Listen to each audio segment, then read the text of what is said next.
नमस्कार, रुपाली कांबडी ब्लॉग्समध्ये स्वागत आहे। आज आपण जाड पोहापासून एक नवीन डिश बनवत आहे। त्यासाठी साहित्य लागत आहे अर्धा कप जाड पोहा। छान स्वच्छ धुवून टाकायचं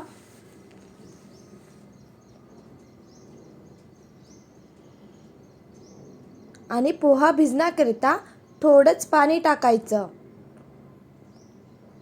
एक कच्चा आलू घेतलेला आहे, त्याचे साल काढून टाकायचे।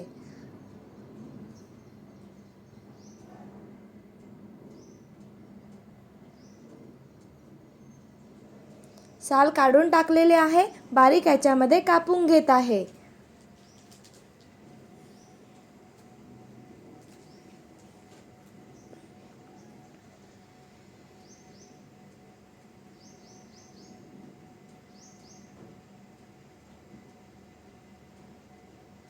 बारीक कापलेला आलू घेत आहे आणि पोहा भिजण्याकरिता ठेवलेला होता तो मिक्सरच्या पॉटमध्ये घेत आहे।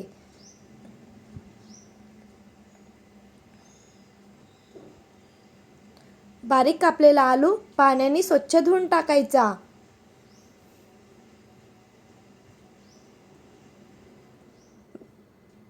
आलू पण मिक्सरच्या पॉटमध्ये टाकून घेत आहे।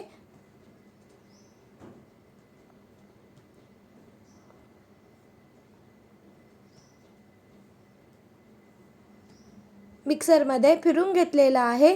या प्रकारे मिक्सरमध्ये फिरून घ्यायचं, बारीक करायचं। आलू आणि जाड पोहा भिजून घेतलेला होता, आलू बारीक कापून घेतलेला होता आणि मिक्सरमध्ये फिरून घेतलेला आहे।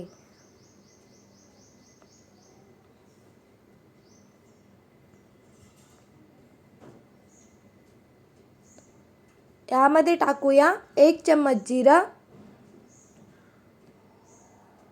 थोडंच लाल तिखट टाकत आहे। तुम्ही इथे हिरवी मिरचीचा बारीक कापून वापर करू शकता। चवीनुसार मीठ, कोथिंबीर,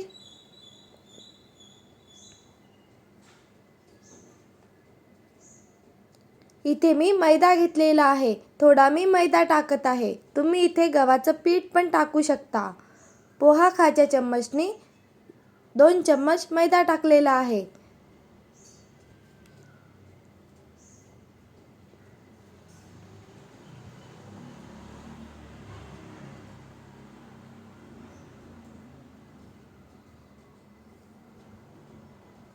मला गिलसर वाटत आहे म्हणून मी पोहा खायच्या चम्मचनी पुन्हा मैदा 1 चम्मच टाकलेला आहे आणि छान असं मिक्स करून घ्यायचं।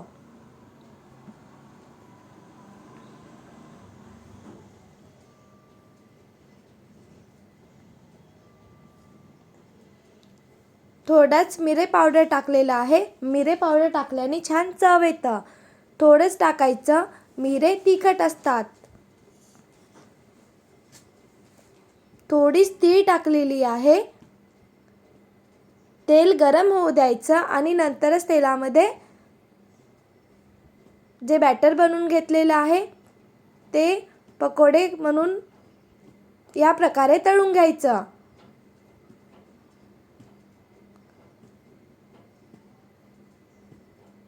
तेल मीडियम गॅसवरच गरम होऊ द्यायचं, नंतर लगेच मोठा गॅस करायचा आणि तळून घ्यायचे। खूप तेल राहत नाही या डिशला, खूप चविष्ट लागतं। तुम्ही पण बनवून बघा।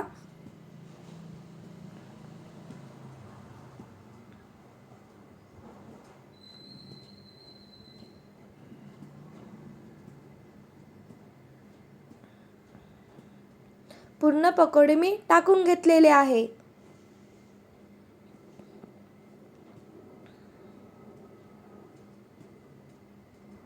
लगेच चम्मचने फिरवायचं नाही, थोडे वर येऊ द्यायचे आणि नंतरच चम्मच लावायचा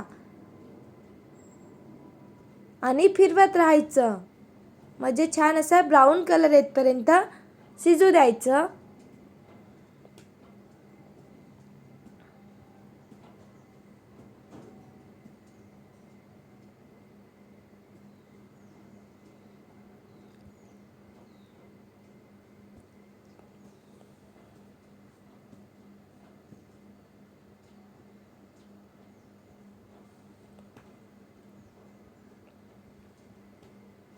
बघा छान असा ब्राऊन कलर आलेला आहे. आता आपण काढून घेऊया.